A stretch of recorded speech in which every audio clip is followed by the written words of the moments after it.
Welcome back to the Analyst Desk. Unfortunately, we weren't able to connect with Cinkrof to do the traditional winners interview. So instead, what we're going to do is talk a little bit about that match with a couple of highlights and celebrate the fact that Team BDS picked up their very first win, not only for the players, but also for the organization as a whole.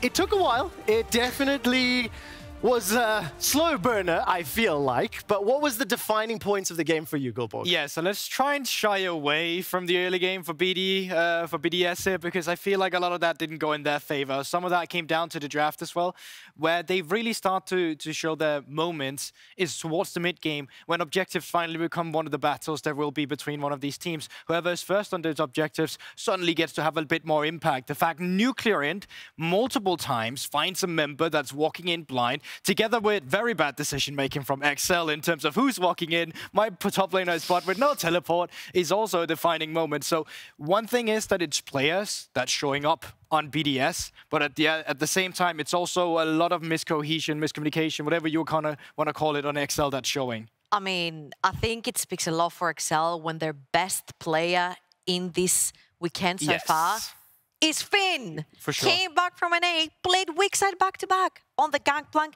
then on the Ornn. I think this guy has played so well. But again, I think that decision-making in the mid-game from XL has been haunting them throughout an entire season. I think one of the difficulties that BDS had was that there, realistically speaking, was no real winning lane. I think XL actually did a phenomenal job at shutting down the draft that BDS came in with, because as soon as you see this Jhin pick down towards the bottom lane, and especially when it's paired up with a Soraka, it's quite telling that we don't actually want to play for this bot lane, right? It's up towards the top lane like we saw in the first time with Darius as well. Sorry to cut you off. I know this is fantastic. I actually have just heard that we did manage to get Cinkrof connected. Even better. We are in fact going to head over to Laure to chat to the victorious player. Thank you, Quickshot. Yes, Cinkrof is here. Thank you very much for joining me after this game. I'm glad I finally get a chance to talk to you. Welcome back to the LEC, because you were a player here in 2017. I want to talk about the game because you went off a shaky start, but you managed to pick up the right fights and finally come back to the game. Tell me about the communication in the mid to late game to finally pick up the win. Hello, first of all. I'm really happy that we don't need to talk in LFL anymore. I'm really glad to be back in LEC, like you said. I mean, honestly, like, we played like shit today. So the communication was really, really chaotic. But it's okay, you know, like, we are a new team. We are still learning. It's still learning process. And yeah, like, I'm just really, really, really happy with the first win, you know, because I mean, yeah, there's so much memes, you know, in the Polish scene with 0-16. So yeah, I'm just happy that we could win, and yeah, like I said, the communication wasn't great, but we're gonna work on it. Yeah. It takes time to work together, especially with a new team. But I want to mention the fact that this is your very first win in the LEC. You were playing in 2017 with Origin. I don't want to bring back bad memories here, but rather knowing how much you evolved since the last time we saw you on stage, Cinkrof. I mean, so basically, like, I think I have still a lot to learn, you know. I don't think I had, like, good condition back then when I was rookie. So, yeah, I mean, a lot of change, you know. Like, I grew up as a player. Last year was really amazing with K-Corp as well, you know. I learned a lot as well in terms of, like, being, like, better teammate, you know. I mean, I'm not sure what to say, you know. Like, I think... like, I'm kind of getting cold, yeah, like 24 KW, but I think, yeah, like, I can still learn a lot, you know. I'm learning every day with grabs. I think, okay, like, his drafts are not so good, okay, but I think in terms of the knowledge, like, the Daphne, you know, and grabs, they are really insane, and yeah, like, it's just learning process every fucking day, you know, for me. So that's why I'm really excited, you know, to be here. Yeah. There's something about junglers and draft from grabs, but anyway, you were mentioning K-Corp. I do want to touch on the fact that you're still playing with some of your K-Corp brothers. Does it help you in the LEC and the development of the team? No, I mean, for sure, you know, like, after summer when Adam joined Fnatic, I was like, Adam, just keep fight, you know, like, we're gonna play one day, maybe with each other again. So yeah, it's just really fun, you know, to see Adam especially, you know, because with Mati I played 1 year, you know. It's like I didn't really like miss him that much, yeah. So yeah, I mean, for me it's amazing because I just feel like we have this bond, you know. We also feel good as a teammates outside of the game. There's like no toxicity, you know, like whatsoever. So that's nice, you know. That's really nice to just like that you can play together and you already have this bond, yeah, like between each other. That's how I feel, yeah. Like also Nuclear, you know, like I wanted to join with Nuclear last year, you know, other team, you know, if K-Corp wouldn't want me. So yeah, like I kind of knew everyone outside of Dino, Limit. But yeah, like we also got along very well, and yeah, I mean, it was really fun, you know. Like the environment is just really fun, and there is so much laugh. I just hope we can get more wins for BDS in future, and yeah, like we'll see. Maybe we even gonna get to playoffs, you know, like one day. Well, let's see. Wish you the best in that thing. Really nice to hear that you guys are getting along. Cinkrof, thank you so much for the interview. Congrats on picking up the first win here in the LEC. Good luck on the game tomorrow. And Trevor, back to you for the next game. Thank you so much. It's fantastic hearing from the players. It's even better when they rag on Grabs' drafts. I'm very interested to see where BDS and the players do go. But let's turn our attention to the next game. It is going to be Mad Lions taking on SK Gaming. And I want to start with Mad Lions. We have Reeker and Unforgiven, the two new rookies on the team. Let's look at both of these rookies as they're going to be facing off against their former organization, both players having played for SK. Yeah, they were playing in SK Prime. For Reeker, it was 2020. For Unforgiven, it was the entire 2021. And kind of want to hone down on Unforgiven because when the Carthus came in yesterday, a lot of Prime League fans would know that it was coming. The Draven as well. I think he's one of these ADCs that was talked to be in the LEC for so long, and now that finally he has made his appearance on one of his signature champions as well, I think he's going to leave a big mark. Tell me a little bit more about his playstyle. We've mentioned some unique picks. We've seen that Mac and Mad Lions are willing to... smash lane, smash game. It's exactly straight out of your book. Win lane, win game all the way. He wants the support with him. He has specifically told me if I could have somebody that plays Lulu 24/7 in the bot lane, I would have it. Okay, well, he's going to have a tough task today against Jezu. Before we get to SK, let's take a look at Reeker and the work that he did with Elyoya yesterday, Guldborg. Yeah, I think they set him up as perfectly as they could have. You really had some veterans coming together for Reeker here in the mid lane. Even in the interview, he was talking about he felt a bit nervous, but as soon as Elyoya comes around, Diana, Yasuo, easiest combo to pull off in the game, it becomes super easy for you to suddenly perform. And of course, the reason we're talking about the two rookies is just how willing Mad Lions have been in that game yesterday to play around them, to enable them, to rely on them. That Carthus pick plus the multiple ganks middle, it does bode well for Mad Lions. And of course, their opponents today are going to be SK Gaming. Now for SK, it was a little bit more of a troublesome start yesterday. The game did not go to plan. Individuals struggled a little bit. And Guldborg, you know, what was the core principle, core problems for SK? I definitely think that SK tried to do too many things, but also their composition was a bit too hard to pull off at the same time, just due to the fact that you had to have some niche things happening on the same time, and there was a lot of pressure on you as a team to pull the trigger all the time. You didn't have a composition where you could kite back. You always had a composition where you had to move forward with the Jhin, had to follow up with the Vex, and because of this, it made it quite difficult. I think if you want to increase your chances, specifically when you're a new team, you want to draft kind of like XL did just now, despite them losing, because there's a lot of ease of execution. It's a hyper carry you can kite back with, you have a decent front line to play around with, and it allows you to make a few mistakes. If you look at the comp on your screen right now, brilliant. What would you want to be tweaking and changing, of course? I wish that the SK had Rogue's Draft. I mean, that probably would have been a bit easier for them to pilot. Swap them around. Yeah, actually, if you did that, would have been easier for you. And of course, if they did that, that would mean the Jinx would be in the hands of Jezu, something that you want to see him on a hyper carry.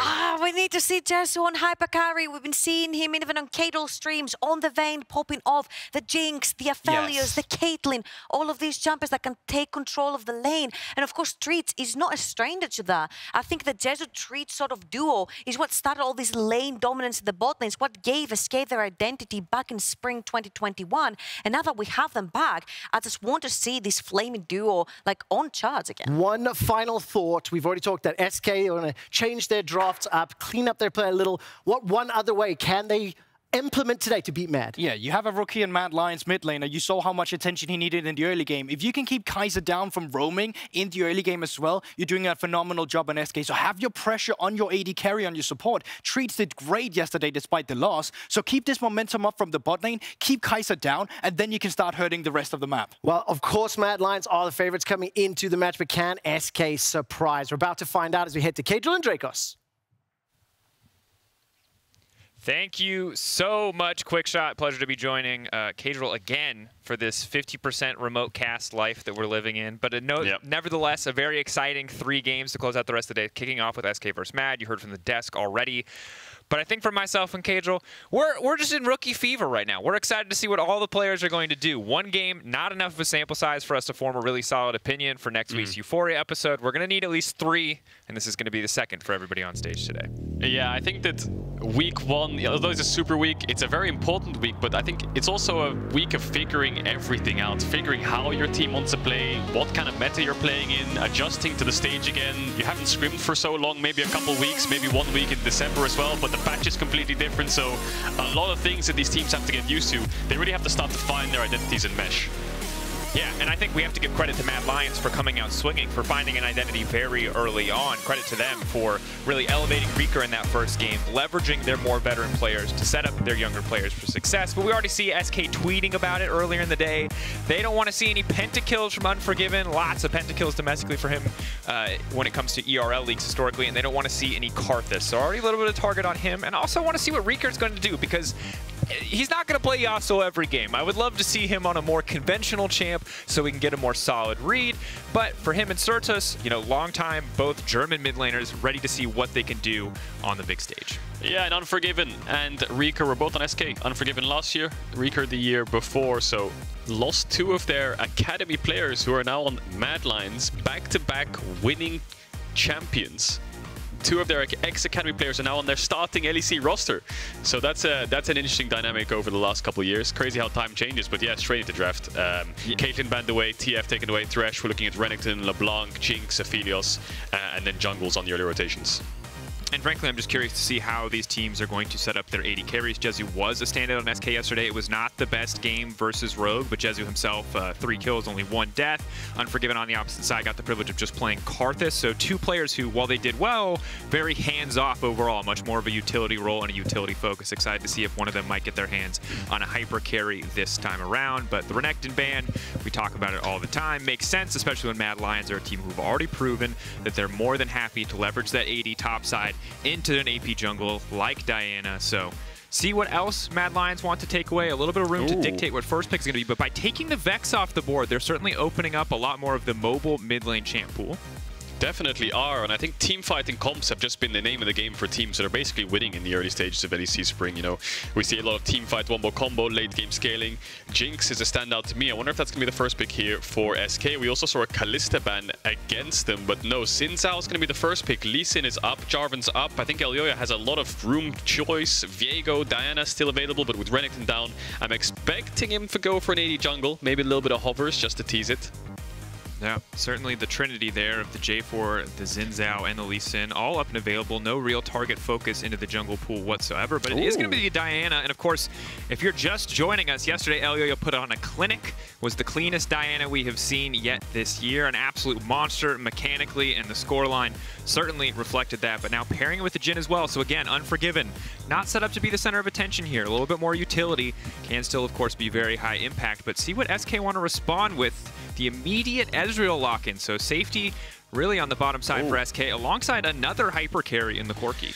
Yeah, Corki's such high power right now. Ezreal not so much. With Jinx Aphelios open, it looks like they just want to default to poke. Ezreal, Corki, great poke on objectives, really want to zone them away, whereas Mad Lions with Diana Jhin spells like they're going for engage. We'll see what that third pick here is. Does Reeker want to go for Yasuo into Corki? The reason Yasuo is good with Diana is, yes, you get the great combo, but the most important thing is actually just the mix damage, right? When you have an AP jungle and an AD mid, it becomes very hard for Corki and Xin Zhao to itemize against either of them because of the split hybrid damage.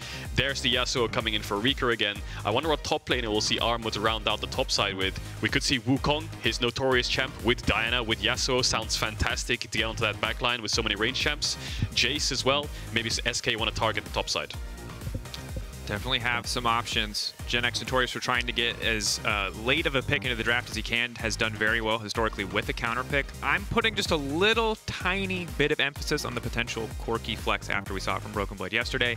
He did kind of grief the level 1 versus GP, but you can see a lot of the potential that pick does bring to the table. For now though, Yuumi Rakan actually supports that are being targeted out here. Yuumi making perfect sense, even if she has been hit and adjusted over so many patches. Yuumi Ezreal is still a very premier bot lane duo if it's allowed to go through. Yeah, I'm a bit confused by SK support bans here because Mad Lions will always get first selection, and I think they're going to save last pick for top, I imagine. I think Leona is probably the pick that they're thinking of on 4. We'll see if SK want to take that away because they still have Nautilus, and if worst case, they could look towards Karma, which I don't think it pairs so well with the Jhin. I think SK might fancy themselves a Karma, but there's the Jace ban. Wukong is still available if they want to 5-pick top.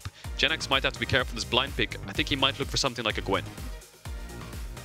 Definitely has a decent number of coverable options. Although, honestly, with an Ezreal and a Corki on the team, I wouldn't mind seeing him go for something more tanky, something like the Ornn that could be a little more defensive. Certainly not what we know from Jenax. Is a guy who, again, loves to have that counter pick, but got more than enough damage and scaling if you can get to the late game. That said, surviving the Wombo combo when they've locked into Nautilus alongside the Diana Yasuo is a tough task. Yeah, feels like they might have drafted themselves into a small hole there, right? Banning away 1 support and 1 top, they're going to get Nautilus Leona anyway. And if they do take Rakan, you could go for Ezreal Leona yourselves, but they're going to take away Alistar here now. So Ezreal Alistar, mainly for the peel, I presume. Alistar very good at peeling away Yasuo. Very one-dimensional. Combo is practically undodgeable unless Reeker wants to invest the flash to do it. Also can get onto Jhin and knock Diana away. But like you said, what is Jenax going to round the top side out with? Gwen would be immune to those kind of combos and be able to melt through the melee champs of Yasuo Diana if they commit on her. But something tanky would make sense alongside the Alistar. Certainly, and also having another disengage option on top of the Xin Zhao ultimate and the Alistar in these fights does mean that it'll be that much easier for SK to dictate the pace of the game. But you were talking about Gwen, most likely for the side of SK. Instead, it's going to be Armut getting his hands there on the seamstress. Now, Gragas versus Gwen, not a matchup that I'm entirely used to seeing on the top side of the map. Usually we get a little more AD versus AP action, but both Gragas maybe looking for a little bit more utility, a little bit more support for the team. Gwen can be a little bit more focused on herself in this laning phase. Yeah, look at both comps. They're both pretty obvious what they want to do. Corki and Ezreal, both your carries, long-range poke that don't want to get engaged on. Alistar, Gragas, and Xin Zhao are there. 3 melee champs that just want to get pure disengage for the rest of the team. In terms of lane phase, I think top will be the struggling point for SK into Gwen. I think Gwen should win out on that melee matchup. And then let's talk about Mad Lions. Full dive once again. Diana, Yasuo, Nautilus, three champs that want to get in your backline. Jin's going to be using ult, and Gwen can either sit in a side lane against the Gragas, or she can also join the fights, try to zone away the carries, and if she gets on those carries, they're going to get melted. So SK kite back, Mad Lions dive on them. And SK have to see if they can weather the storm. Vitality certainly couldn't. Perk struggling in that mid lane after the first few levels. And SK as well. They had one solid gank on the bottom side of the map, some controlled early plays, but weren't able to do a whole lot in their first game on stage yesterday. See what they can do in draft this time around. Big questions for SK right now as Mad look to go back to the top of the standings here in the LEC.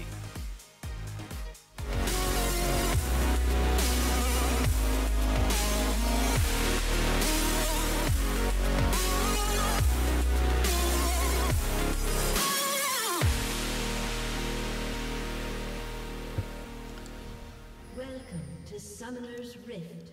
Easing on to Summoner's Rift here.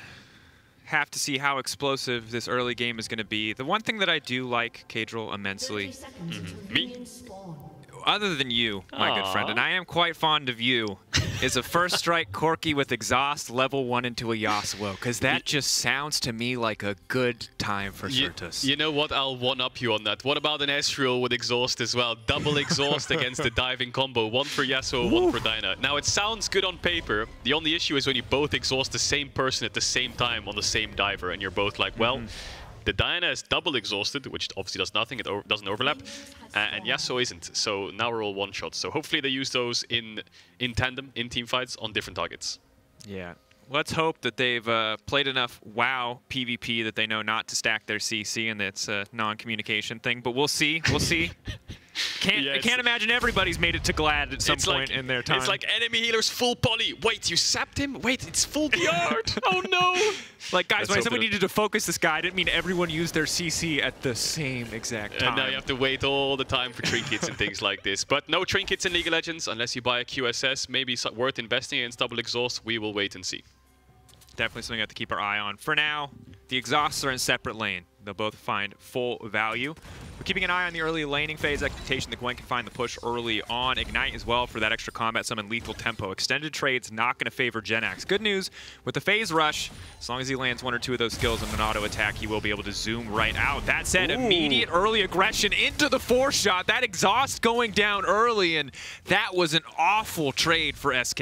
Oh yeah, definitely the hook from Nautilus level 1, so powerful. And Alistar, I have to say, if there's any support that's the most useless support level 1, it's an Alistar. You have headbutt, you disengage, that's about it. If you take Q, you can't really get in range anyway, so Madline's definitely favored on the level 1. And just talking about summoner spells and runes, yes, there's double exhaust on the side of SK, but lethal tempo Xin Zhao has been popping up these days, not so much Conqueror, so much damage when that's fully stacked up. And also Gwen with the lethal tempo.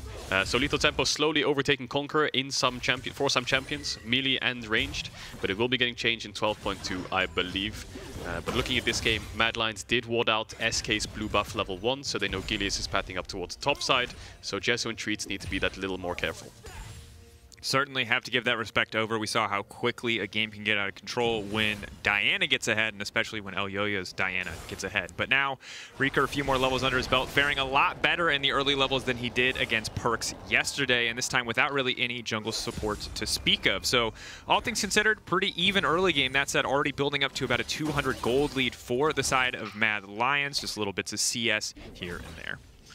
Yeah, just looking across the board, I think Mad Lions are favored in pretty much every single lane when it comes to 2v2 and early lane itself. Like, Gwen should win out against the Gragas, Yasuo can win out against the Corki, which is more of a scaling pick, and Jhin Nautilus, as we saw level 1, were winning the trades. And what are we seeing once again? Kaiser and Elyoya pairing up. Elyoya is basing for now, but maybe this is just some kind of like sixth sense Kaiser has. Oh, my jungler's over here, and he slowly gets drawn towards him like a magnet. Oh, he's basing. Okay, I'll start to base as well. I think there's a lot of kind of hidden passives going on between them subconsciously. That's the things that matter when you're starting out. You're trying to build that synergy as well. Yeah. And frankly, I'm kind of just waiting for that big explosive moment. Because the good news for Matt is they got off to a really solid start yesterday, very early on. But when you're playing Diana Yasuo, and we've seen a couple Diana Yasuo combos now, if you don't do anything till level 6, that's fine. Because you have such an easy, reliable combo at that level 6 point. That said, Jenax has to be careful here. He procs Phase Rush, you should be able to get out pretty easily. There's not really any CC to speak of on this top side of the map, but now he's overstayed his welcome. The Ignite is ticking. He has to run for the hills. Phase Rush procced, but Elyoya manages to connect, and that's an easy first blood for the side of Mad. Yep, Elyoya finds it once again, another early game play. You were just talking about it. Diana Yasuo spikes at 6. They don't really have to be impatient and force early 2v2s or anything like this. Anything before 6 is just great. I mean, you don't really have as much tools to find kills, but I would love to see the replay of that. I don't know if I missaw, but I think Jenax's ward literally timed out 2 seconds before Elyoya started walking up towards the top side, and he needed to crash the wave, so really good map read there from Elyoya. Full clear from top to bot, base, run top side, quick kill. All right, coming back. Take a look at this replay now. Thank you, observers. Yeah, you see it there. The ward just died at the bottom of your screen. So as Elyoya walked up, Jenax's ward disappeared. That's such an unlucky timing for him. I think if he didn't E forwards, he might be able to live with flash E away, but as he E's forwards, his ward expires. Good timing there by Elyoya. If they knew it was warded there, I guess you can time it, but I think that's more of a coincidence there. Yeah, I think that there's really good and there's really lucky, and great players are a little bit of both, and right there, that just happened to work out nicely for Elyoya. Maybe we interview him later, and he's like, "No, guys, I calculated I timed it down to the second," and we could never dispute that because we don't have the comms. But now we have the fight kicking off. Kaiser going to be in trouble here. Glacial Augment, yes, good for keeping your allies alive, but it does not make you tanky. Kaiser knocked down there. Oh, Kaiser. He was doing the exact same thing yesterday on the same champion, getting caught out every now and then in the enemy team's jungle. And he does end up falling. Doesn't use any summoners, of course, but with the Glacial Augment, supports are just naturally a little bit more squishy. When you think of Nautiluses in team fights, when they hit a hook and they're going in and they're popping ultimate, they don't have aftershock, so they're a lot more vulnerable. This wasn't really the case. There was just such a big numbers advantage there for SK. But Kaiser needs to be a little more careful. I think yesterday and today, very similar issues he's having. I don't want to kind of overread into them, but that mistake's been made quite a few times now. Hopefully he just tones it down a little bit more, waits for Elyoya, and doesn't go into the enemy jungle alone. Again, as I say that, he's just going to do it anyway. Yeah, not perfect information, but relatively confident that he knows where his opposition is. But relative confidence not always enough, as we've seen, and it's good that you highlight it. An issue that we can keep track of as we move later. EU support certainly no strangers to being caught out on aggressive roams. Is he going to flash hook? He did the exact same play against Perks level 4. Just flash hooked, traded flashes, or get a kill. It's a win-win. His AD carries in base, so he can sit around here for quite a while. But I think Sertuss is going to spot him. Yeah, he's been spotted on that ward as well. I'm not sure if he knows. There actually is a small vision pocket on the corner of that wall where you can hug the wall and get around, and that ward won't actually spot you. Notoriously, level 1 teams would ward in that little pixel brush there, that little dot brush in the river, and you could hug the wall, move around this Jarvan, level 2 gank mid. Was that say that Kaiser? Caught out, wind wall's there, Treatz a little bit too far away, burst damage not there to follow up, but you can see Corki already taking chunks out. Is Armut now going to leap forward? Jenax going back in with the body slam. Oh, trying to get something out of the trade, but there's the needlework. Missing on the third proc. Can he connect it? Second proc misses, third proc hits, and Armut finding the solo kill versus Jenax. Oh, look at the wave as well. It's horrible for Jenax. Armut can just base in the bush right now, and he's going to have an amazing wave state. Look at him on the minimap. He's just recalling. That wave's going to push into him. Jenax no TP, so solo kill in such a powerful wave state. This top matchup's only ever really going to get worse, and this is the thing. You blind pick the Gragas on blue side, of course. Yes, you're playing for teamfight. Yes, you're playing to be a frontliner for the rest of your squad. But in lane, it ain't fun. Especially in this melee matchup against Gwen with Ignite. Gragas can never really fight back ever since that early gank. And that kind of begs the question. Maybe SK could have blind picked the Gwen and had some more of kind of contesting towards top side. Because right now, with top in this state, what can Gilius really play for? Corki lane doesn't really have any setup. The Gragas lane is so far behind. And the Ezreal lane is scaling. They're going to try a Herald here for now. Mad Lions will spot it out soon, but are they going to spot it too late? Elyoya in the area has a blast cone as well as a Scryer's Bloom to spot it out, but it is indeed too late, as you called, Caedrel. And yeah, sadly, Jenax normally gets to play champions on the side lane that are a bit more individual focused. Gragas obviously a much bigger team pick overall, but when you're down this far, really hard to find that value. Good news is with a body slam and a cask, that CC, hard to put a number on how much that can bring to the team. If he's able to find some good connections, it will work out pretty well. In the meantime, though, Mad in absolute control of the early game outside of that Herald. 1.5k gold difference. A lot of that will even up if the Herald is used pretty well, but Mad doing really well without any of those big objectives on the map. Yeah, where could SK place that Herald? Top's always going to be in a dire situation. Mid can never really get the push because Elyoya and Kaiser are hovering around. And Unforgiven's been quietly farming on this bot side. I think Gilius is going to have to find some kind of pick to drop it down. Dragon's still available, though. Walking away. Taking their time on this Chemtech Drake. A lot of value for either side if they want to pick it up. Sertuss, the package is going to time out. Not going to use it for much of anything. Not even to clear a wave. The Hextech Drake. I like the Hextech Drake. I like the portals. I like porting around the map. I wish it was a Chemtech Drake. You know why? Because then it's not a Chemtech map. And the Chemtech map is a messy. Actually, no, we had this discussion yesterday. Watching it's kind of fun. Playing it, not so much. Exactly. This is like the portals. The observers were highlighting it yesterday when everyone was taking the portals. The flanks, the creative flanks, they're really cool to watch. I feel like the only people who really care about the portals are supports and junglers. Because like I just watch you leave your base and get to wolves a second or two faster, and you're like living the best life. It's like back in the day when Rek'Sai's ult was the farm alarm. You know, that's what it feels like to me. It's true. The old school Rek'Sai where your ult was a global and all you would do is buy Black Cleaver and sit on a side lane and push, and then your team fights, and then now you're ulting back to your team. Split pushing jungle meta. Rengar Rek'Sai. Kha'Zix. Good times. The dream for any jungler. These days, look at this. Getting pulled down to grab a Drake, to grab a Rift Herald. Too much team play for me, Mark. Take me back. And supports also had a split push meta. I remember Hylissang would always split push with Pyke when they had Baron. Okay, wait, what, Mark? We need to distinguish between things Hylissang did and a meta. Hylissang on Pyke, using Baron buff on a side lane, quintessential Hylissang thing. A lot of people did it, but it was not... I don't think it was the split push meta, Mark. I don't think we can go that far. Split pushing supports Pyke just buffing Wade on side lane. Oh my god, I hated it. Rengar on one side, Kha'Zix or Pyke on the other.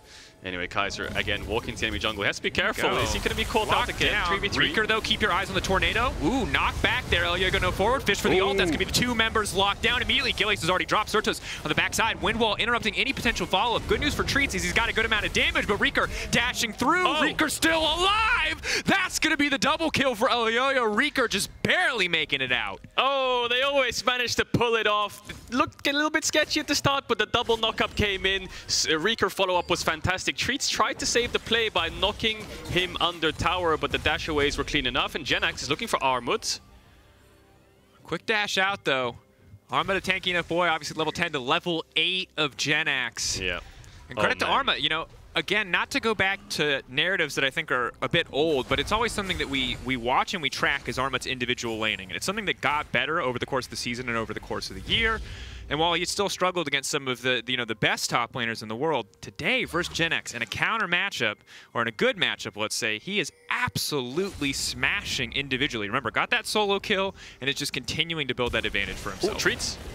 Reeker now going to be in trouble. Knockback, big damage coming up the Corki. Reeker going to try and double dash through that auto attack, connecting the body block, the wind wall. Is it going to be enough? Glacial Augment coming down, but Kaiser, it's too little too late. SK firing back in the mid lane. Treatz on Alistar, baby. He always finds it. Remember last split, I think it was against Mad Lions as well, in spring 2021 when they found that crazy pick and then they got Baron off of it and SK found their way into playoffs. That was Treatz on Alistar. He's showing it again. Vision pockets, finds a Hex Flash, gets the kill onto Reeker. Now Sertuss sitting at 2 kills on this Corki. Scaling pick, building towards the shield bow will be a threat later in the game, but top lane is such a big problem for SK right now. Jenax can always disengage though. You can see the combo there. E, procs the QW auto attack and then runs away with phase rush, but when he doesn't have it up, he is in trouble. But I've been watching a lot of the bows, Drakos, when Sion is banned away, and he is a connoisseur of phase rush AP Gragas top. Now early game, it's a bit weak, but because he maxes E and builds a lot of cooldown reduction, when he actually has some items, like you can see Jenax has on screen, and gets more and more and more, the combo has such a low cooldown that you can never really trade onto the Gragas anymore. He always just E's and runs away, and eventually just becomes a pain for all these melee champs. And I think the big thing to highlight, too, is that for Unforgiven, really hard to survive, although hold on to that thought, because Gilius is actually the one who might struggle to survive here. Reeker continuing to go forward, a bit more damage, a bit more follow-up, but that's just the ulti coming out from the Xin. Mad Lion's going to take a little bit of damage on the exit, as Sertuss is just free-firing with those rockets, but that's the potential for Mad to kick off a fight at a moment's notice. Drakos, look at Unforgiven. He's level 10, 30 CS up. Jezu's level 8. Kaiser's been roaming so much. But Treatz is still the same level as him. Elyoya tries to find Jezu. Elyoya has the overstayed. Ignite already going down. Glacial going to slow Treatz' advance. Treatz already popping the ultimate. The empowered auto attack going to go into Kaiser. Sertuss in the area, but they don't really have any follow-up here. And Caedrel, you're completely right. I missed it. We've got 2 lanes on the side of Mad Lions that are just absolutely obliterating their counterparts. Yeah, the side lanes. I mean, Kaiser, have we even seen a camera pan bot lane where he's bot apart from that level 1 trade? Ever since then, he's just roaming mid, fighting the enemy jungler in his jungle. Caedrel, between the 2 games we've seen of Mad, I think Kaiser has maybe spent a combined 3 minutes with his brand new AD carry. Like, clearly, like, we always talk about, like, veteran players training the rookies. Clearly, Kaiser's like, you'll be fine. I'll see you in, you know, minute 14, minute 15 when you start picking up mid waves. Yeah. Don't forget to last hit those creeps, buddy. I'll be here if someone dives you. Till then, tally-ho. And I mean, to be fair, working out, almost a 30 CS advantage to this point in the game. Mad Lions, 3K gold lead for the team. Yes, SK got a Herald. Yes, SK have that Hextech Drake, but not a lot else going for them. And with this second Herald going to drop as well, yes, Mad Lions will not get any tower plates, but breaking open mid would be massive for a team with this much playmaking potential. Oh yeah, it definitely would be. And the observers brought it up before, the XP in the game right now. I wonder if we can bring it up again, because Mad Lions have such huge XP differences compared to their counterparts in top AD, in jungle. They're a level and a half minimum up on their counterparts. And SK doesn't really have an advantage elsewhere. Normally, if Kaiser's roaming around the map all the time, Treatz is up a level, or he's up 2 levels. And Jezu, yes, he's behind Unforgiven because they're laning 1v2. That's not really the case as much, so really feels like Mad have juggled experience so much better. Yes, top lane's winning in isolation. Yes, Elyoya's clearing more. Unforgiven's up a full level. They're up in CS. They're just kind of winning through raw laning. Yeah, an impressive thing to see, certainly. Mad Lions, of course, we knew that they could have a strong, dominant early game. We got used to seeing it a lot in the past, but sometimes they had a couple shaky ones. It was more team fighting that brought home a lot of their playoff victories. Soul, Drakos. It's the Chemtech soul. I want to see I want to see one team get the soul. I want to see everyone come back to life. Okay. You know why I like it? Because once you get the soul, it's 10 versus 5 automatically. Here's what I want to tell you is the worst possible thing in the world for the Corki Ezreal comp. It is most certainly a Chemtech drink. Imagine you're the Corki Ezreal. You're just here scaling. You've got your 5 items. 5-item Corki versus a Foggy Boy. Who wins, Caedrel? Tell me that. Diana just coming out of the darkness, one-shots you like, nice items, bro. SK, they're going to grab this tower. Even if you flash it and survive and kill the Diana, oh, she's coming again. She's coming again. She's hunting you down. Because you can Lord, she coming. She... Drakos. Drakos. Yeah. We're fired up about Chemtech on the LEC. I think we've talked more about Chemtech than anything else. Hectech, who cares? We'll get there when we get there. But yeah. SK 2 dragons away. So maybe 9 minutes time until we get it. Let's see if Mad Lions give it to them in the first place. I'm sure they'll start to fight Drake soon. And it does sound like a little bit of a meme, but completely unironically and with full awareness that people hate Chemtech, Rift, it's very, very good for the champion with this many divers on the side of it. It is going to be very difficult because already SK, you get late enough, you hope 6 items, you keep your eyes on where the Yasuo and Diana are, you can probably win out on team fights. You have so much poke, you have so much damage, but if you can't see what direction they're coming from, if they're able to find those flanks... Out come Elyoya and Reeker. This is literally the John Cena riff. Like, Elyoya on Diana is John Cena, as far as I'm concerned. It's canon, lock it in. Like, the man comes out like, oh, wasn't that John Cena with the steel chair? Like, that's Elyoya right now, dude. Like, he's 3-0-0. And if you're ready for that, Caedrel, he might be more. And we saw it yesterday, too. Marcus, if you're listening, you can run the graphic. If you didn't see it, he had an all-star scoreline. So, Elyoya, a force to be reckoned with, and something that we're just going to have to keep our eyes on if they can continue to snowball this lead, because SK backing away from the Herald. Wow. They've dropped it now. And you can see yesterday, 90% kill participation, 30% of the team's damage, 8-1-10. Elyoya or John Cena, you decide. I mean, look at it. SK, how do you walk into your jungle? You have a ward? Yeah, that ward won't do anything, buddy. You're going to need at least pink wards. Treatz wants to find some vision. Is John Cena in there? Here comes Elyoya for Sertuss. Looks like they're just going to hit mid-tower. But the more items they get and the more towers they get and the more vision they deny, the scarier it gets. But here comes Jenax with the TP on the side. Oh. Walk up immediately. They're just going to try to take him down before he can do anything. He's very squishy, but the ulti still manages to come out. Jenax running for the hills. Another TP now coming in. Armut trying to join on the flank. Elyoya leaping in, but he's going to get cut down. They can see him, folks. Elyoya dropped low as Mad Lions now on the retreat. Reeker backing away. Armut backing away. Overall, just a 1-for-1 so far. Sorry, just a 1 death down on the side of Mad Lions.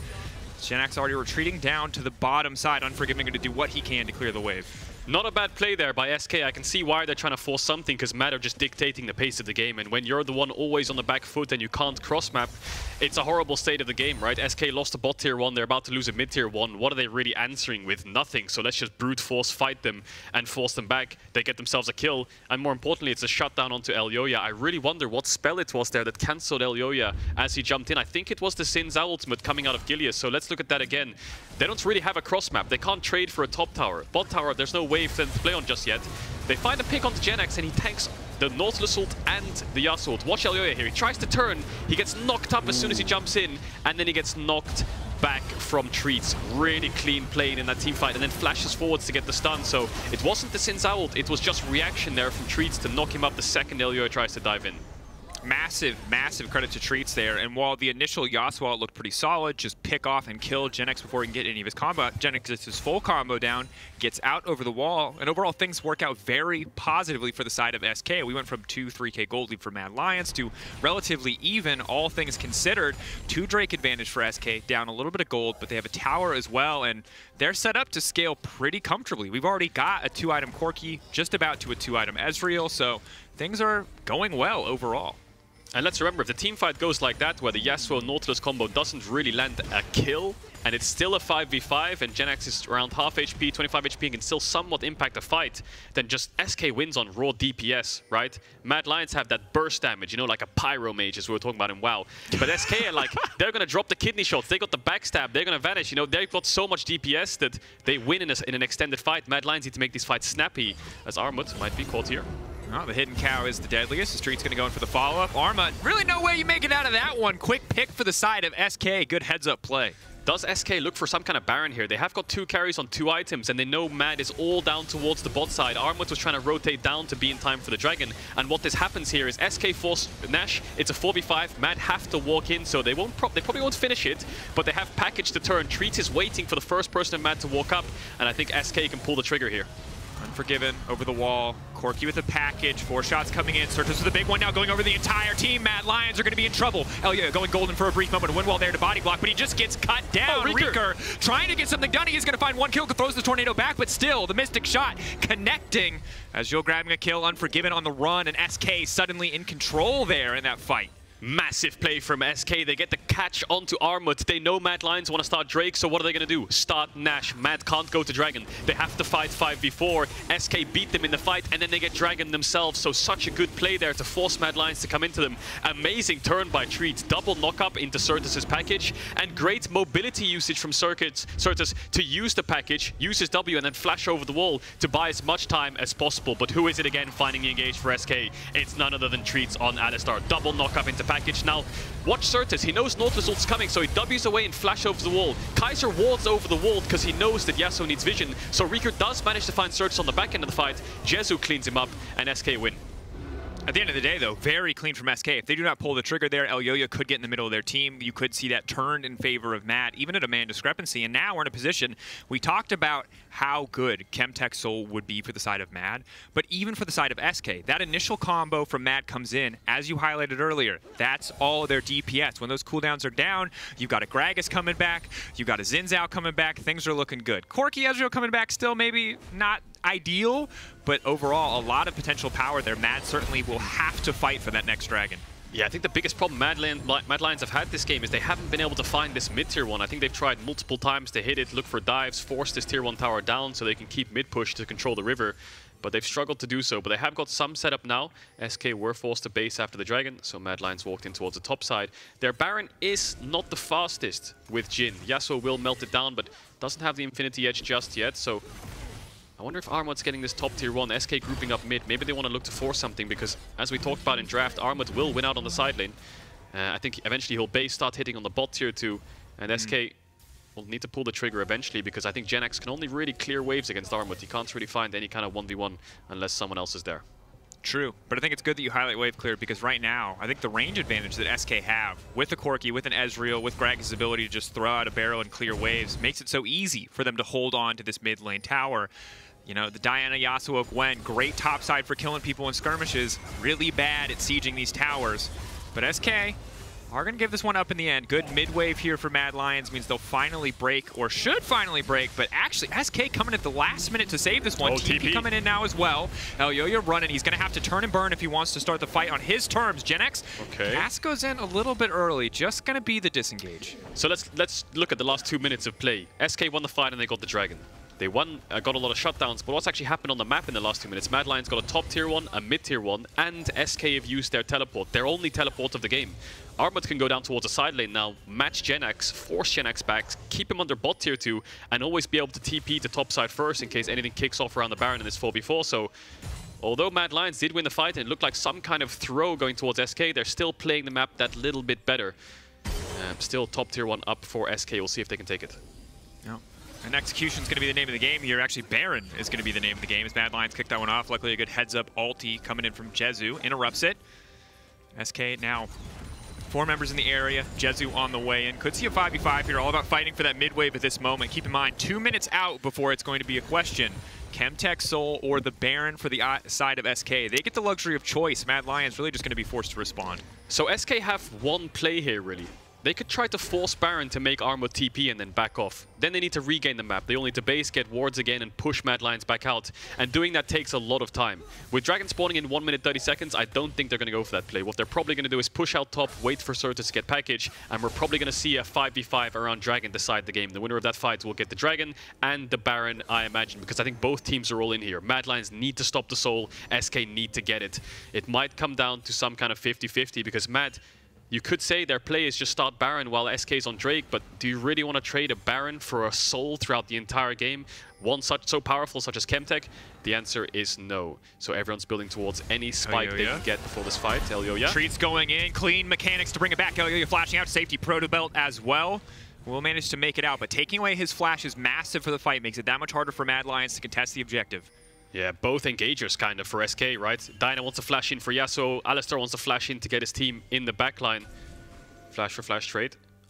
Elyoya's gonna base. Dragon spawning in 40 seconds. Mad have control for now. Sertuss is basing for package now as well. Everyone's gassed up and ready to go. We'll see if Armut can find Jenax and chunk him out before this fight. Remember, he doesn't have TP, so any damage is so much value here. Jenax could be caught. In the area.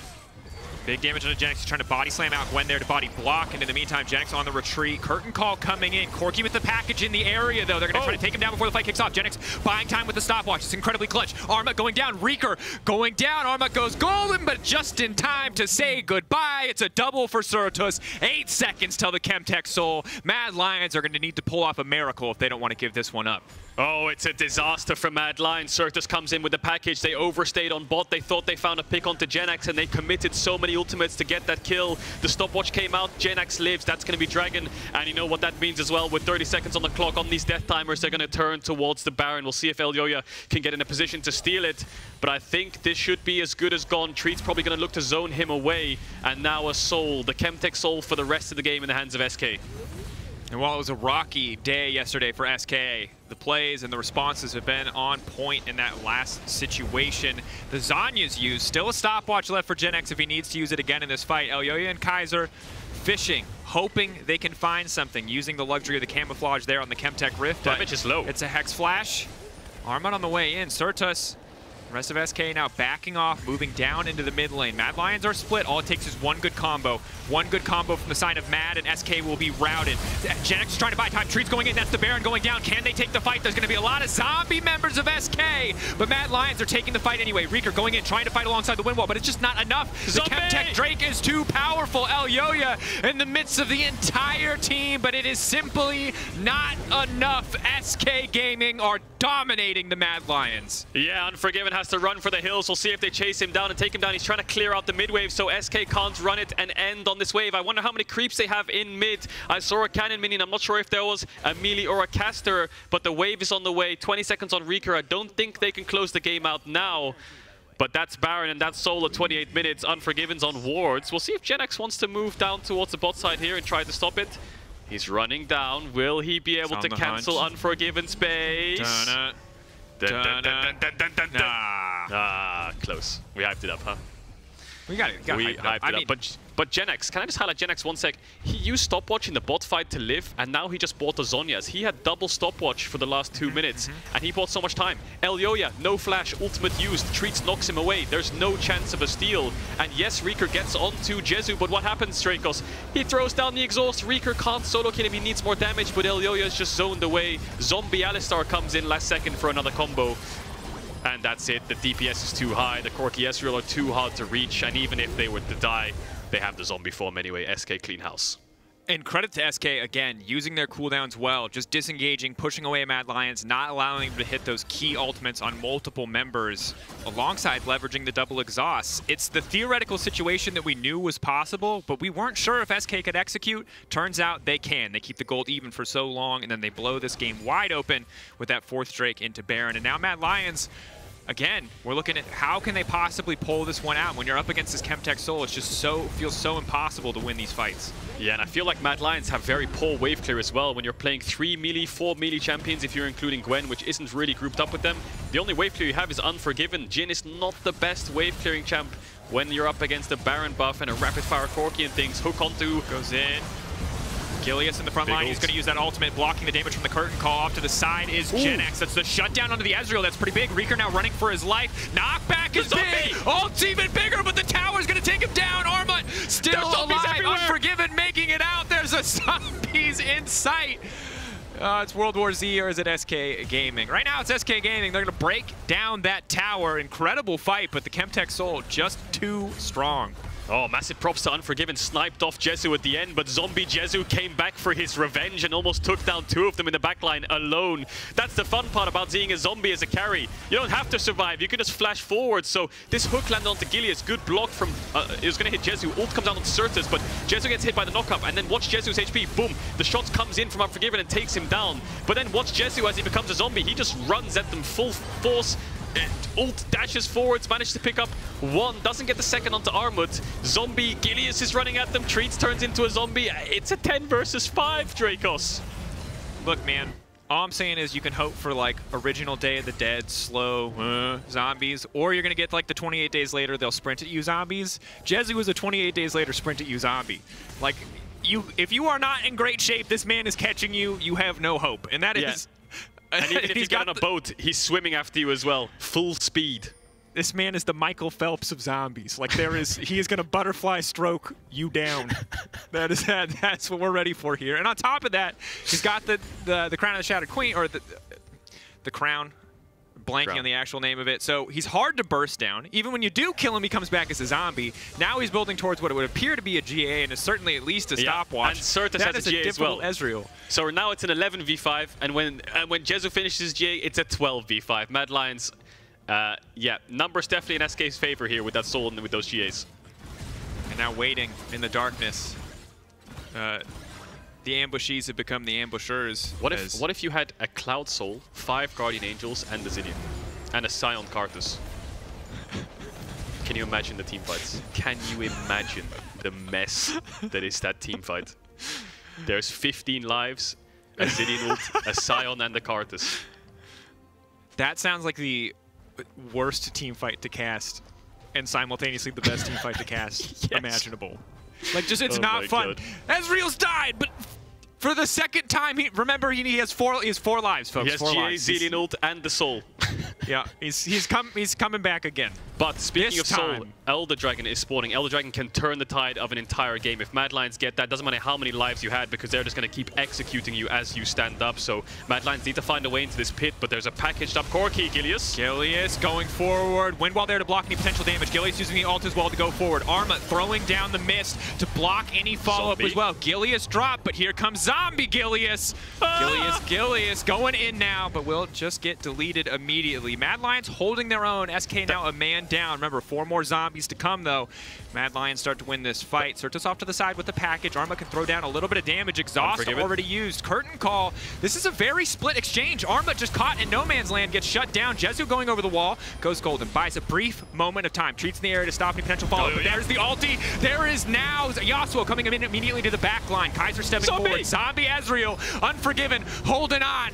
He's got 3 bullets, and there's 3 members of SK left standing, but it's just not enough. SK, again, time after time in this game, they are finding the fights they need. I think SK can end through bot here. Unforgiven needs to base, and he can't base because Jenax is stopping him. Going forward, phase rush procced. He's rooted him down. Ooh. Jenax going golden, but he was gonna turn into a zombie anyway, so I'm gonna say a little bit suspicious there. Watch out for the zombie! Here he goes. Okay, sorry. I got a little bit worried there because I feel like Unforgiven was just basing without thinking about it, and Jenax could body slam, Q him, and he would die. But that was a very, very messy team fight, so extended. Gilius died at the start, and then Armut left his team to try and find a flank on his own, and then he ends up dying himself, so it becomes a 4v4. Even though Mad Lions had a numbers advantage from the get-go, I feel like they could have taken that team fight if they played more together. Certainly. Kind of focusing in again, we're looking at the Elder Dragon as the big objective on the map. Baron also up and available. Mad Lions clearly not favored due to the soul on the opposite side, but Elder can be a huge turning point. Armut already throwing down the mist, trying to clear back, trying to get a little bit of vision. Midwave still pushing, so things not too bad for Mad Lions. With that inhibitor down on the bottom side, they might be in trouble. Watch Treatz. Trying to burst this out. Treatz in the area. Treatz trying to find the knock on Unforgiven, pushing him now out of the fight. But Jhin far away, not necessarily a bad thing. And the objective bounty has been claimed. That's going to be the Elder. Reeker immediately in the backside, getting shut down. The Breath of the Dragon more powerful than the Chemtech Soul as Armut leaps in, buying as much time as he can. He goes golden. Reeker now finishing off another kill. Here comes another zombie. Now stepping forward, but it's not enough. Mad Lions, how have they done it? They find the fight. They find the dragon. It's everything they need to get back into the game. But Jenax has cleared midwave, so Mad Lions don't have any creeps to play on. They only have this cannon minion, but I don't actually think they have the time to push and end. There's a bot wave coming in. No TPs on the side of SK, but Baron is up. Objective bounties as well. A lot of gold came from that Elder Dragon, and I think that they know this Baron is free. Only Jenax and Jezu left standing. How did Mad Lions get into the pit? How did they get the dragon? And then how did they win the fight? They pulled it off. And now 2 massive objective bounties, the 2 strongest objectives in the game, in their hands. As we look at it again, Treatz, his positioning was fantastic, but his Q flash, as he knocks Unforgiven up, Unforgiven flashes the knockback. So now his combo's gone and Unforgiven can unleash with the ultimate. Gilius is in no range to steal the dragon itself. And then Elyoya secures the kill on the Sertuss. GA's procced, comes back, dies to zombie, comes back, but still not enough. Armut doing so much work against Gilius and Jezu on the side. And at the end of the day, Caedrel, that fight felt like just a comedy of errors for the side of SK. The flash away at the last moment, interrupting Treatz combo. You've got the Ezreal ult going completely wide, and it feels like Mad kept the fight very close, but in the end, only because they were able to grab that Elder Dragon Soul and because some of those cooldowns went wide. Because look at that Ezreal damage. If that all hit people, we'd be looking at a lot bigger numbers. That was basically just Sertuss and Gilius in the last fight. And someone who's been very quiet this game is Unforgiven. 5,000 damage in this fight. He doesn't have a single death yet. I believe he has a flawless scoreline. Pumping out so much DPS in these fights. 10 CS per minute, 7-0-3. Phenomenal game by him, just showing up so much consistency right now as a carry for his team. See if he gets a Flame Horizon, but for now, Elder Dragon slowly wearing off. They have the Baron still though. Tier 2 is up. We'll see if Mad Lions can still get that. Let's not forget, SK still have a 10 kills Corki with 6 items. They still have a Chemtech Soul, but Mad Lions still finding ways to push them back. And Baron giving their team this sieging strength that it would not otherwise have. Sertuss and the rest of SK. 10 seconds on Elder. Now lining up, holding on here. They can kick a fight off as soon as that Elder buff falls away, and Mad Lions clearly very aware of it, immediately pulling back, knowing better than to pick a fight up against the Chemtech Soul. So a bit of pressure on the map. A bit of gold in their favor, but we're 37 minutes in. That 3K, 4K gold that Mad Lions have in their back pocket is just not all that significant at this point in the game.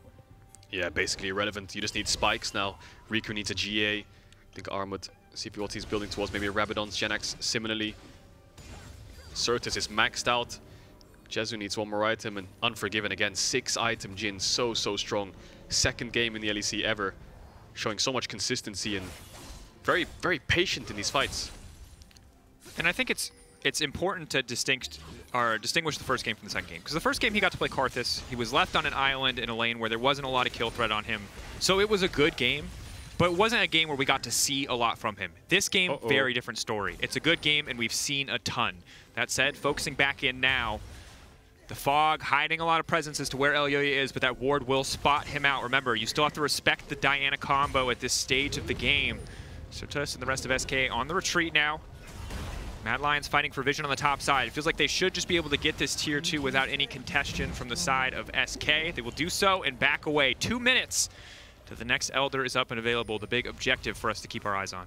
Yeah, it's going to be an Elder fight that this comes down to unless someone gets caught out.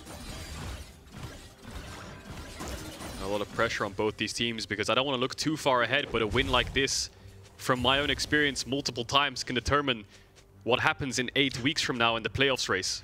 You know, that one game where you say to yourself, if I just did this, you don't want to have those moments where you look back and think about them. So a win here always makes you feel comfortable. For SK, first win of the Super Week against a team like Mad Lions, who dismantled Vitality, would be amazing. And Mad Lions to strengthen the confidence of these rookies would also be a great start to the split to the year. And Armut might face check into 3 members of SK here. Is going to back off. Doesn't want to make that mistake again, as he did previously on the Soul itself. And it's just going to back off. Remember that the early to mid game in this match was very much Mad Lions' favor. It felt like they were in the driver's seat. They were in control. It was Elyoya again popping off 3 kills in the early game. But in the mid game, on a single mistake where Mad Lions overcommitted to Jenax, SK turned this game on its head. They took the Baron. They set themselves up for the Chemtech Soul. And those single moments are ultimately what's going to define the final moments of this game, in that one more fight for either side with a big objective on the map, and we could just see this game end. Yeah, it's all in for both these teams. 50 seconds until the Elder spawns. Everyone buy a potion, everyone buy an elixir, everyone come out of base because you're not allowed to return. Sertuss is going to base and pick up the package. Mad Lions currently have the mid push and a little bit of control over the dragon, but SK haven't seemed to mind all game long. They still find ways and avenues to find Mad Lions with packages, with Treatz' flash. Again, looking for some kind of flank here. Armut will see if he spots him out because he could chunk him before this fight, but no Treatz. It's just going to drop the combo. Armut popped the ult. Combo down. Treatz already engaged with nobody else in the area. Treatz going incredibly low. Mad Lions now retreating, happy just to chunk him down before the fight breaks out. Treatz forced to back away. Curtain call, I like it. Stopping the recall, but it means he's going to take a big chunk of damage in return. Mad Lions control over the pit for now. Again, SK, if they're forced to go through a pinch, Elyoya is a very big threat. Eyes on Elyoya, eyes on the potential Wombo combo now as SK move in along the bottom side of the river where they have the lane prio.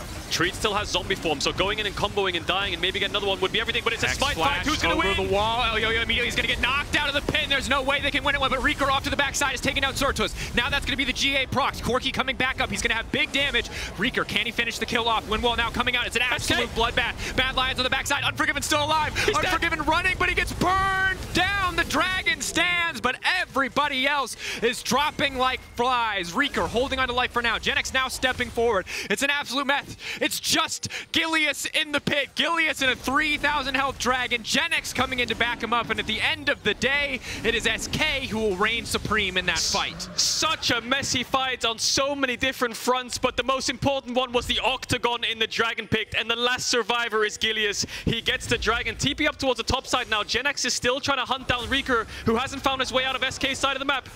Misses the tornado, that's going to be big. Body slam connects immediately, just gets deleted. That is the power of the Elder Dragon. Jenax to full AP Gragas has fully caught up, and now SK, eyes on the prize here. Kaiser, we've seen support steal objectives before, but it feels just about impossible. There's no blast cone to get him over the wall. SK, every powerful objective imaginable. They've got Elder, they've got Chemtech Soul, now they'll have Baron as well. The victory lap sure to ensue. Can Elyoya get here in time? It's a very slow Baron. Sertuss is very far away. Treatz is there, so I think Elyoya won't be able to get there in time. I think he's going to get knocked away. They know this is gone, and the game's just turned on its head once again. It was so SK favored after the Soul, after the winning team fights. Then Mad come back with a massive Elder and a Baron, and SK respond with the exact same thing. So initially the fight kicks off with Sertuss just packaging all the way through the backline. Treats his 1 HP. There's a massive bloodbath in the pit. But watch Sertuss. He gets Nautilus ulted. Reeker follows up. That's one side of the fight. The next side of the fight is Jezu versus Unforgiven, where he manages to take down Unforgiven, but goes 1-for-1. And then look at the mess, the brawl in the pit. Zombie form everyone. Armut dies. Gilius and Jenax fighting him. Elyoya gets taken out by Jenax. Zombie Jezu zones them away. It was a 1v2, a 1v1, a 3v3. So many fights happening, but SK come out on top. At the end of the day, the fact that they can keep track of that fight still impresses me. We saw 3 lives for Jezu in that fight, Caedrel, between the GA and the zombie form, ultimately taking down Unforgiven, and now they've gotten... Okay, so looks like I'm gonna take over here because Armut did get the mid tier 2. SK now pushing on the bot side of the map, hitting the inhibitor. We'll see if they do get it. They have Elder Dragon, I believe, for 30 seconds more. They could force the fight. Unforgiven, backs against the wall. Mad Lions, can they defend the base here? Jhin ultimate coming out, shots coming across. Sertuss is going to tank them up. Treatz trying to block. Jezu gets his crown procced. Jenax, is he going to throw the ultimate to force this? 15 seconds left on the Elder. If SK want to go, they got to go now. They're trying to find some kind of angle in. No wave to play on. Elyoya is looking for a flank. TP coming in from Armut. Treatz is trying to zone away Elyoya. Jenax sees the flank coming in. Armut, what can he get done here? No Elder Dragon. Gets the ultimate onto Sertuss. Does get a lot of damage down. Pops the Zhonyas. Manages to take down Sertuss. Gilius, can he peel with the ultimate? The ultimate's just coming out. Bowling from Armut. And they do manage to take down Sertuss. Now, 5 versus 4. Elyoya is just going to have to base. And that's going to be that. SK backing away. We'll see if Mad Lions want to chase. They can look to recall. They have the Baron buff. No waves to play on. Mad Lions are going to take it, and they're going to back off. SK live to fight another day. But I think this might come down to one final Elder Dragon. Mad Lions looking for the setup. And that will be that. Sertuss 20-second respawn timer. Such long respawns coming in. See what vision Mad can get. And just so you viewers know at home, Drakos' mic is gone, so I'm taking over the play-by-play. Elyoya lands a massive ultimate, but SK's here. It is going to be a 5v4 though, in favor of Mad Lions. Zombie Ezreal, what can he get done? Massive knock-up from Treatz, but he's going to die as well. That's 2 dead for the side of SK. Mad Lions, Kaiser is low. Zombie form won't get enough done. 45 minutes into the game, Mad Lions have a mid-wave. They have Jhin and ultimates as well if they want to zone away SK. Sertuss has a Guardian Angel, but Mad Lions aren't going to play on the mid-wave. It looks like they're just going to back off for now. 2 members down. No objective on the map just yet, but Mad Lions will take it. Everyone has 6 items now. As we look at the replay, SK tried to force something here, but Mad Lions timed the Elder Dragon to perfection. Armut with the TP behind. The Elder Dragon falls off, and then Armut comes in from the side. Look at the damage he puts onto Sertuss. Instantly takes him down. Has the zombie form, but Armut tries to disengage to avoid the amount of damage coming out from it. Knock up onto Gilius. Mad Lions peel and back off, waiting for Sertuss' Corki zombie to fall away. And then they think they can re-chase, but they're out of gas. No Jhin ultimate to follow them, and no vision either. So now, Mad Lions, they have full control of the map once again, but how many times have we said that, and how many times has it realistically mattered? Sertuss picked up the package a little bit early here, still 1 minute 30 seconds on the Elder, and as I said previously, Drakos' mic is having some issues, so I'm gonna have to solo cast this, so bear with me. Breath is taking a few hits, but one final fight will happen. This will be, I believe, the 3rd Elder Dragon. 1 minute on that spawn. Reeker gonna push out the bot wave. 46 minutes into the game. Everyone is level 18. Fights like this, there's so much damage in the game that it's a game of inches. 1 Corki rocket, 1 Ezreal combo, and someone can die. Unforgiven's been sitting on those 6 items for at least 10 minutes now. 400 CS. We've seen Teddy hitting 1,300 CS on Sivir. I don't think we'll see that this time around. Different meta. Elder Dragon so strong. 40 seconds on that spawn time. SK have some push in mid. They have an inhib on bot taken down as well, so those super creeps will auto push. I think SK will have a wave to end the game on if they push this next one in. Mad Lions don't have much to play off, even if they get a full teamfight ace. And now, setup coming in. Elyoya doesn't have flash. That's crucial for this next fight. Gilius doesn't either. It's all on Treatz to find and engage alongside Jenax. We'll see if Kaiser can get a good knock-up. Armut pushing in mid alongside Unforgiven. They want to make sure there's no wave that SK can end on if they are to lose this fight. No vision for SK. They have to find their way in. Sertuss, crucially, doesn't have package. He had package for all these major objectives. And look at Mad Lions' pings. They're pinging this bot wave. They know that SK can end. Elyoya might find an engage here. 5-man ultimate on the follow-up with Reeker. Ultimate comes out from Gilius. He's trying to peel. What can he get done in the backline? Reeker has the Guardian Angel to proc here. Kaiser trying to find the hook, but Jenax is going to dash away. Ultimate from Unforgiven. Gets 3 members of SK, but they have the zombie form. Can they follow up? No, it doesn't look like they're going to be able to. Mad Lions have a mid-wave. Jenax is going to run to it as quick as possible to clear it away. And just as we said previously, it doesn't look like Mad Lions can end the game. They have no waves to play off. They're going to get a second Elder Dragon, but they can't actually get anything done with it. Armut's going to defend the base, and that's going to be that. No waves for Mad Lions, but an Elder Dragon. They'll definitely take that. 40-second respawn time was for SK. Jenax and Jezu. TP coming out here. I think Jenax thinks he's being chased down. Will get away. Still no waves from Mad Lions, so they're just trying to find members of SK. If they can get a kill here, it's 60 seconds of time to work with. Will they find Jezu? Kaiser is looking for him. Might ward these bushes, has no wards. If he blind hooks this bush and hits him, I'm mind blown. No, he's not going to be able to do so. And Elyoya is going to catch this top wave. Mad Lions need waves to play on when they get these objectives. They're going to get another Baron buff. I don't know how many Barons this has been, maybe 5. Mad Lions have an Elder, they have a Baron. Can they end the game? These zombie forms don't seem to be doing too much work in the later stages of the fight, because there's so much damage coming out from everyone that they're just bursted down instantly. Oh god, we're gonna get a replay as well. Well, Elyoya's engage, fantastic. Doesn't get 5, I believe. It was 4 and man knock-up. No, it was 5, just Jezu eat away. And then the follow-up from Reeker, flash ultimate from Kaiser, so many knock-ups, so much CC. Reeker does die, I believe, but he has Guardian Angel on the backside. Look at Unforgiven just bursting them down with the ultimate. Armut's in the backside. Really good dive there from Mad Lions. And who did it all come from? It all came from Elyoya, the man of the match yesterday. Maybe the man of the match today if Mad Lions can find their way to end the game. But Unforgiven, again, flawless game so far. 17 kill participation out of 24. 48 kills in this game. 49 minutes in. Mad Lions still have Elder Dragon for around a minute's time. But again, no real waves to play on. They have Baron as well, but still a lot to be scared of. SK have so much damage on the poke. Everyone is at 6 items right now. So much damage. And Armut's pushing in bot. We've got a moment to breathe, so I'll definitely take that. And Mad Lions probably want to play on bot waves. Baron for another minute 50 seconds. Elder Dragon for 40 seconds. Can Mad Lions find an engage? Can they force a fight with this Elder Dragon? Will SK give it to them is the question. Because I think the answer is no. Big stacking bot wave. All of Mad Lions are pinging it. All of SK are pinging it. This bot wave will decide if a fight happens before the next objective. Mad Lions probably going to walk up here and try to force the fight. 15 seconds of Elder left. SK have package.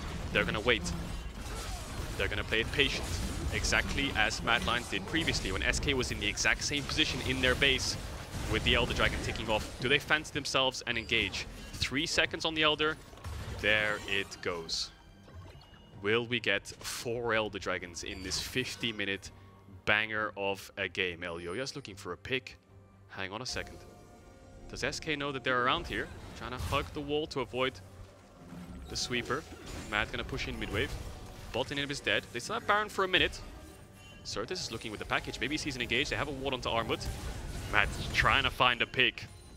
They are going to back off. Sertuss is going to clear top wave. Creeps at this point in the game really do not matter. It's just about keeping waves pushed non-stop to prevent anyone from being able to siege, backdoor, or even try to end the game after a big team fight, because everyone already has enough gold to spend. 30 seconds on the Baron. Sertuss package is probably wearing off soon. It's gone. Mad Lion's going to force it. They're going to get this mid-tier 3. But they are going to back off for now. Whew. Sorry, guys. I'm going to take a breather. 2 minutes, 30 seconds on the next Elder Dragon. Baron is about to wear off for Mad Lions. Treatz has flash. Bot inhib is pushing in. Armut has TP.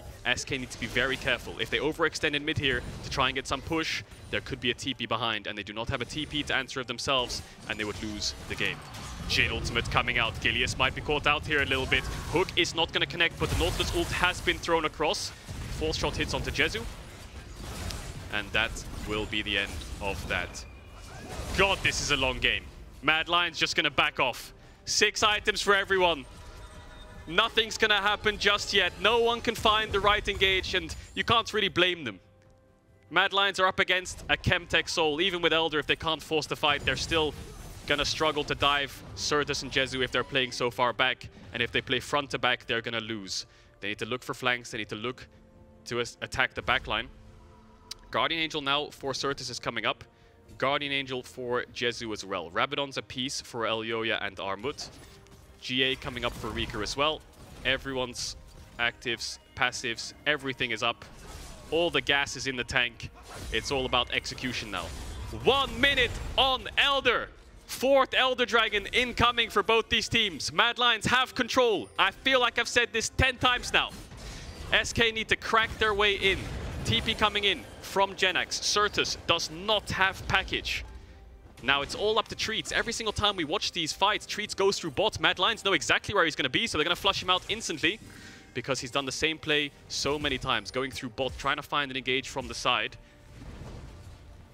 And Mad Lions do have waves to work with now. Look at bot, look at top. If they do win a fight, Armut can TB to one of these side waves and end the game. They can push in mid. Now SK need to catch this mid wave, because if they don't, Mad Lions can run it down mid, and SK, you might be in the Dragon Pit, but you won't be able to contest it. Elyoya might have to flash away here. Pops to Zhonya as he knows he's out of position. What's going to happen here now then? Because Gilius flashes forward, gets the knockup. Is he going to solo kill him? Flash comes away. Kaiser has to drop the ultimate and pop the stopwatch. Caught out here. Jenax is going to pop Kaiser. Armut's alone in the backline, but he's getting so much damage out. He's going to get the stopwatch popped as well. Unforgiven pops the ult, but look at Mad Lions. They're running it down mid. Maybe they can end the game here. SK need to base. Can Unforgiven stop anyone? Can he stop any bases? Blind W, can he stop anyone? Looks like base is going to come in from Gilius. Inhib's going to die, but look where Mad Lions are now. They're on the wrong side of the map. Treatz is in. Gonna look for the combo. Gilius is here. 2 members are gonna be dead here for Mad Lions, but what can they get done? Kill onto Jezu, but he has GA. Sertuss versus Unforgiven on the top right of your screens. He has the GA as well. GA from Reeker. So many people are resurrecting, but no Reeker's dead. 70 seconds left on these respawn timers. Only Unforgiven alive. 54 minutes into the game. Oh, he got sniped across the map. Jezu takes down Unforgiven. 5-4-0, 55 minutes in the game. SK are finally gonna be able to close this game out. They don't have a wave, but it doesn't matter.